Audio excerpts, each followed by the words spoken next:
بسم اللہ الرحمن الرحیم۔ نبی اکرم صلی اللہ علیہ وسلم کا ارشاد ہے، فرمایا انما الاعمال بالنیہ، کہ اعمال کا دار و مدار نیتوں پر ہے۔ یعنی انسان جو بھی نیک عمل کرتا ہے رب ذوالجلال کے ہاں اس کی قبولیت کا مدار نیت پر ہے۔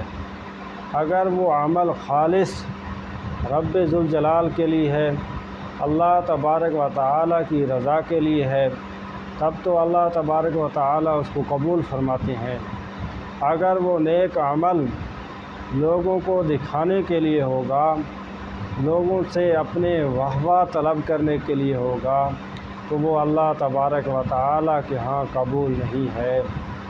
یہ جو ریاکاری ہے اس کو شرک اصغر بھی قرار دیا گیا ہے۔ اور اخلاص کو اسلام میں اتنا درجہ حاصل ہے، علماء نے فرمایا ہے جو اخلاص ہے یہ تہائی دین ہے۔ دین کے 3 بنیادی چیزیں ہیں: اعتقادات، اعمال، اخلاص۔ تو اخلاص دین کی تہائی چیز ہے۔ حضور پر صلی اللہ علیہ وسلم کی ایک حدیث ہے، فرمایا کہ قیامت کے دن 3 آدمی ایسے ہوں گے جو سب سے پہلے جہنم میں جائیں گے۔ ایک اللہ تبارک و تعالیٰ کا وہ نیک انسان ہوگا جس کو سخی کہا جاتا ہے، جس کو اللہ تبارک و تعالیٰ نے مال و دولت دی تھی اور دنیا میں نعمتیں عطا کی تھیں۔ اللہ تبارک و تعالیٰ قیامت کے دن اس سے پوچھے گا کہ اے میرا بندہ، میں نے دنیا میں تمہیں مال و دولت دی تھی، میں نے دنیا میں تمہیں نعمتیں عطا کی تھی، بتا تو نے میرے لیے کیا کیا؟ وہ کہے گا رب ذوالجلال میں نے ایسا کوئی مصرف چھوڑا ہی نہیں، خیر کا مصرف چھوڑا ہی نہیں جہاں پر میں نے اپنے مال کو تیرے لیے خرچ نہ کیا ہو۔ اللہ تبارک و تعالیٰ فرماتے ہیں کہ تم نے ریاکاری کے لیے کی ہے، لوگوں کی واہ کے لیے کی ہے، تاکہ لوگ میری تعریف کریں، مجھے سخی کہیں، لہٰذا سب سے پہلے اس کو جہنم میں ڈال دیا جائے گا۔ اور دوسرا اس انسان کو لایا جائے گا جس کو اس دنیا میں شہید کہا جاتا ہے۔ اگر اس کی یہ شہادت کا عمل لوگوں کو دکھلانے کے لیے ہوگا تو اللہ تبارک و تعالیٰ اس کو نعمتیں گنوانے کے بعد کہے گا تو نے میرے لیے کیا کیا؟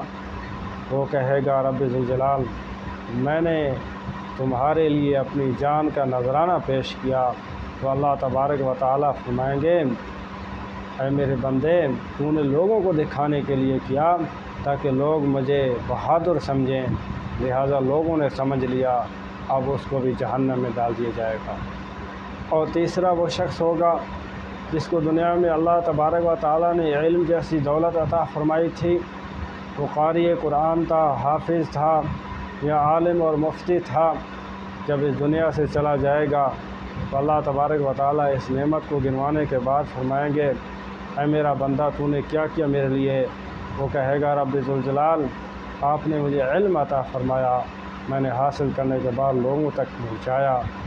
تو اللہ تبارک و تعالیٰ فرمائیں گے تم جھوٹ بول رہا ہے، تو نے تو لوگوں کو دکھلانے کے لیے کیا تھا، لہٰذا لوگوں نے تمہاری تعریف کر دی ہے، اب اس کو جہنم میں ڈال دیا جائے گا۔